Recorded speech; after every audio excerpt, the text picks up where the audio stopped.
జై జగన్నాథ్. ఈ వీడియోలో మన సూర్యవంశం ఒడియరాజు పరిపాలించిన కోటల గురించి చెప్పుకుందాం. మొదట ఒడిశా కటక్ ప్రాంతాల నుండి మొదలు.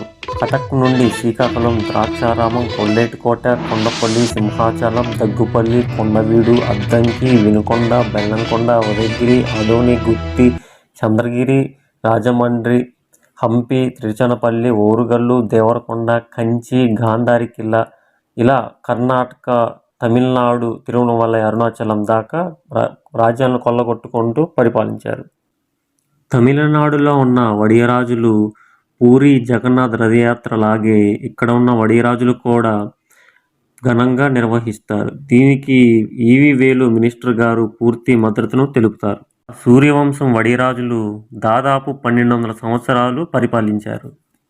వీరి పాలనలో ఢిల్లీ సుల్తానులు ఎన్ని రాజ్యాలను కొల్లగొట్టినా ఒడిస్సాని మాత్రం ఒడిస్సా గడ్డపై వీరి గాలి కూడా తాకనివ్వలేదు మన సూర్యవంశం ఒడియరాజులు. ఈ సంప్రదాయాలకు హిందూ హృదయ సామ్రాట్ అయిన ఛత్రపతి శివాజీ మహారాజ్ గారి కంటే ముందు కూడా మన సూర్యవంశం ఒడియరాజు కపిలేంద్రదేవ గజపతి హిందూ ధర్మాన్ని సంప్రదాయాలను కాపాడి చరిత్రలో నిలిచారు.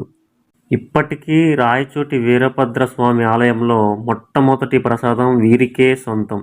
వీరి తాకిన ప్రసాదం మహాప్రసాదంగా అవుతుందని భావించి భక్తులు, ఆలయ బ్రాహ్మణులు స్వీకరిస్తారు.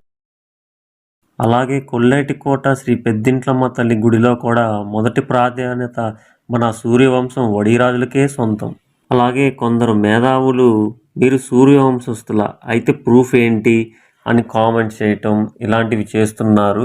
వారికి ఈ వీడియోలో చాలా క్లియర్గా ఆధారాలతో సహా చెప్తున్నాను.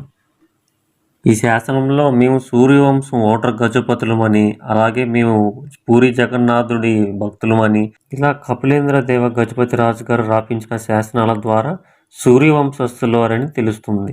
ఇలా సూర్యవంశం ఓటర్ గజపతుల కాలంలో వడియరాజులు ఒడిశా కటక్ ప్రాంతాల నుండి పరిపాలించుకుంటూ వలస వచ్చారని తెలుస్తుంది.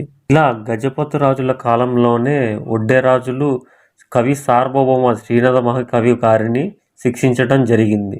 గజపతి రాజుల కాలంలో గజపతి రాజు రావూరి సింగ భూపాల గజపతి రాజు గారి కాలంలో కవి సార్వభౌమ శ్రీనాథ కవి గారిని శిక్షించటం జరిగింది.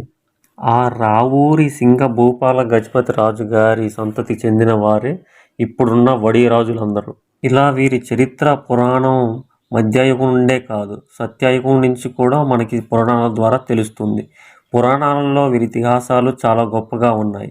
సగరపుత్రులని, భగీరథ వంశస్థులని, శ్రీరాముని వారసులని చాలా స్పష్టంగా అర్థమవుతుంది. అలాగే గజపతి రాజుల కాలం నాటి శాసనాలు, అలాగే వారి పరిపాలన, అలాగే వారికి ఉన్న గ్రంథాలను కొందరు రాసిన పరిశోధకుల ద్వారా చాలా స్పష్టంగా వీరే సూర్యవంశం, నిజమైన సూర్యవంశం క్షత్రియులని చాలా స్పష్టంగా అర్థమవుతుంది. వీరి గురించి, వీరి చరిత్ర గురించి, వీరు చేసిన ప్రజలకి సేవల గురించి ఎంత చెప్పినా తక్కువే.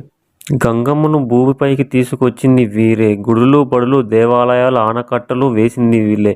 ఇలా ప్రజలకు ఎన్నో సేవలు అందించిన రాజులకే రారాజులు, గజపతి రాజులు, సూర్యవంశం క్షత్రియ వడియరాజులు. అలాగే వీరు సూర్యవంశస్థులని, కోనార్క్ సన్ టెంపుల్ని, అలాగే ద్రాక్షారామంలో, అలాగే అరసవల్లిలో సూర్య దేవాలయాన్ని నిర్మించారు.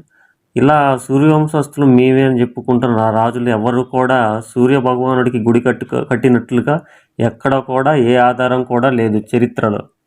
చూశారు కదా మన సూర్యవంశం వడియరాజులు కొల్లగొట్టుకుంటూ పరిపాలించిన కోటల గురించి, అలాగే మన సూర్యవంశస్థులు అని అనటానికి ఆధారాల గురించి. ఇలాంటి వీడియోస్ కోసం, ఇలాంటి విలువైన సమాచారం కోసం జై జగన్నాథ్, జై వడియరాజ్.